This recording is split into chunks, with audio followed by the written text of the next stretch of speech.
Assalamualaikum warahmatullahi wabarakatuh. Berjumpa lagi dengan Bunda Yuni. Selamat pagi anak-anak. Semoga kalian tetap sehat dan tetap semangat belajar di rumah dan jangan keluar rumah, stay at home ya. Di sini Bunda akan mereview materi subtema 3 ya, untuk bekalnya kalian PH hari Sabtu, kebersamaan di tempat bermain. Dari yang pertama dari fabel, kita ingatkan kembali, fabel itu merupakan cerita pendek ya, cerita pendek yang menceritakan hewan yang menggunakan hewan sebagai tokohnya. Dan hewan-hewan yang berperan dalam fabel itu memiliki sifat atau karakter seperti manusia. Nah, dan kemarin sudah bisa ya kata sapaan dalam fabel. Nah, yang selanjutnya pecahan sebagai bagian dari kesatuan. Jangan lupa pecahan itu adalah bagian dari kesatuan ya. Contoh di sini ibu membeli 3 kue coklat. Nah, setiap kue ada 3 ya. Satu kue itu dipotong menjadi 2 bagian sama besar. Berarti setiap potong kue menyatakan pecahan 1/2 ya. Dan menggambar imajinasi. Kemarin sudah ada banyak store menggambar imajinasi. Sebelum kalian menggambar imajinasi, kalian itu harus membuat sketsa dulu. Kemarin sudah ada materinya ya di weekly. Sketsa itu apa? Sketsa adalah gambaran awal yang digunakan untuk mengawali atau sebagai kerangka sebuah gambar utama. Jadi untuk memudahkan kalian untuk menggambar agar gambarnya lebih bagus dan lebih mudah, itu kalian harus membuat sketsa terlebih dahulu ya. Dan keberagaman ciri tubuh kemarin Bunda kasih tugas ya untuk mengukur tinggi badan dan berat badannya keluarga ya. Yang dapat dibedakan secara langsung itu ada mata, jenis rambut, tinggi badan. Nah, itu kita bisa lihat langsung. Ada yang kemarin ada ciri khas yang bisa dilihat dari langsung, dilihat secara langsung dan tidak bisa dilihat secara langsung. Yang kemarin sudah Bunda jelaskan. Jika bisa dilihat secara langsung itu ada warna kulit, ada bentuk rambut kita, ya, ada berat badan, ada tinggi badan.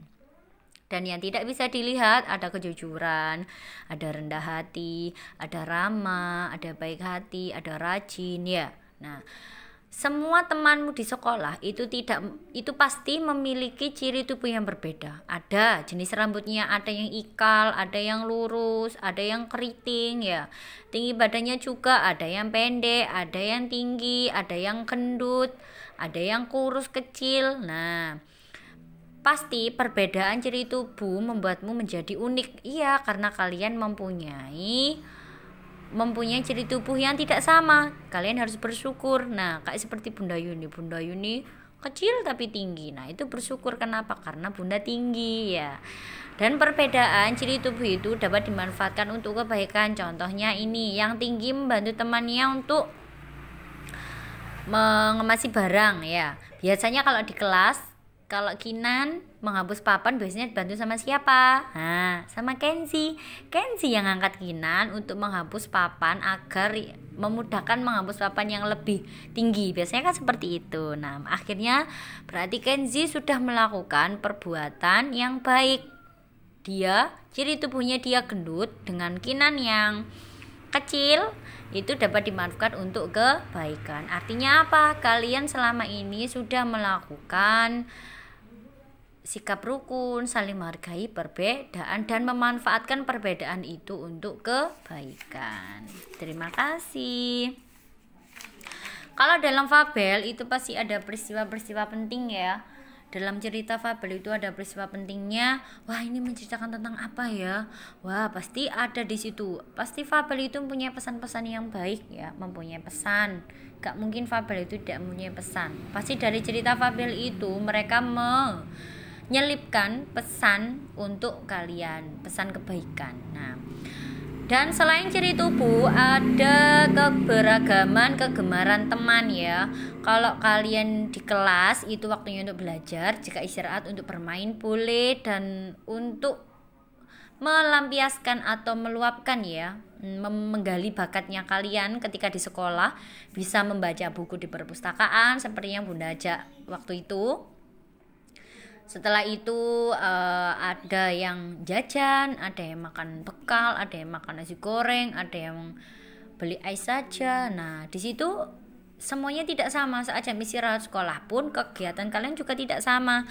Dan kegiatan itu harus kalian manfaatkan untuk menghargai kegemaran teman. Dan ajak juga yang menghargai perbedaan minuman kesukaan kemarin ya. Ada kegemaran hobi atau hal yang dilakukan saat kalian istirahat.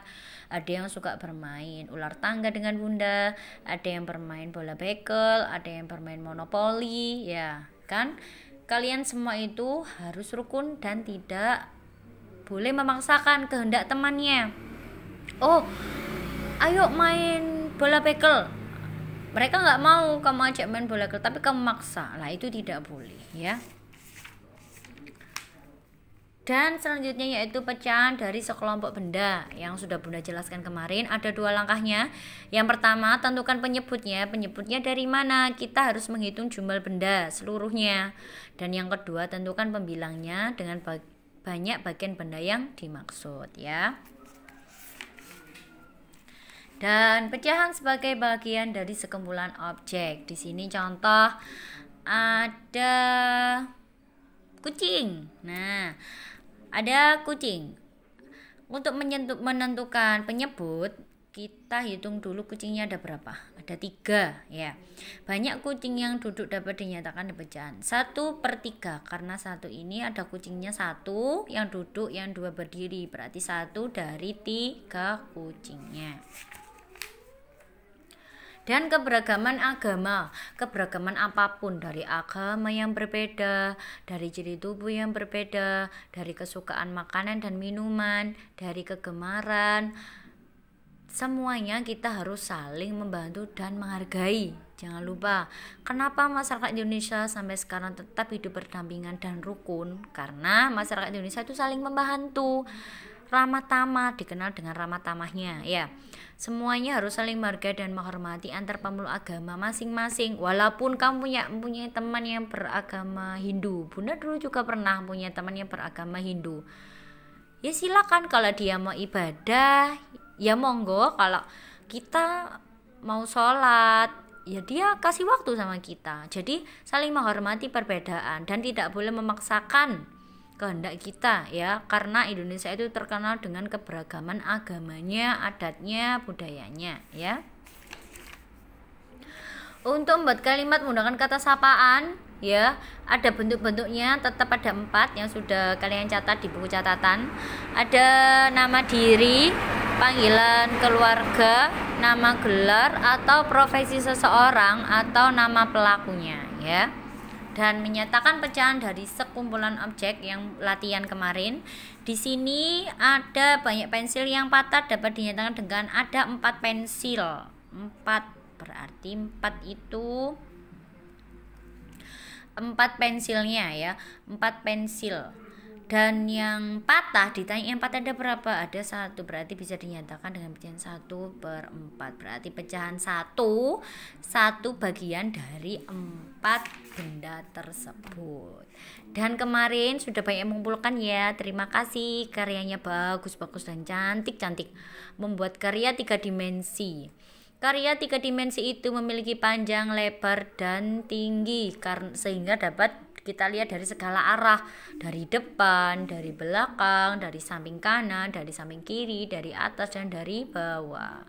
Kemarin materinya sudah ada di weekly ya. Dimohon untuk membaca kembali. Jika ada yang penting silakan dicatat di buku catatan ya. Gambar contoh karya seni 3 dimensi itu ada gerabah. Ini contoh ada gentong ya, dari tanah liat atau lempung. Ada gentong, biasanya itu ada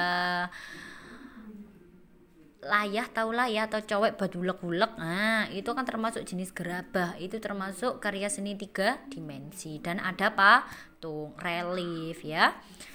Sekian penjelasan materi dari Bunda. Semoga bermanfaat bagi kalian. Dan jangan lupa tetap selalu membaca dan mencatat jika ada yang penting, tapi semuanya penting ya. Dicatat di buku catatannya, silakan dipelajari. Semoga besok PH-nya mendapatkan nilai yang bagus dan mohon dikerjakan sendiri. Tidak boleh tanya ke mamanya atau ke bunda-bundanya ya. Belajar bersikap jujur. Sekian dari Bunda, kurang lebihnya Bunda mohon maaf. Wassalamualaikum warahmatullahi wabarakatuh.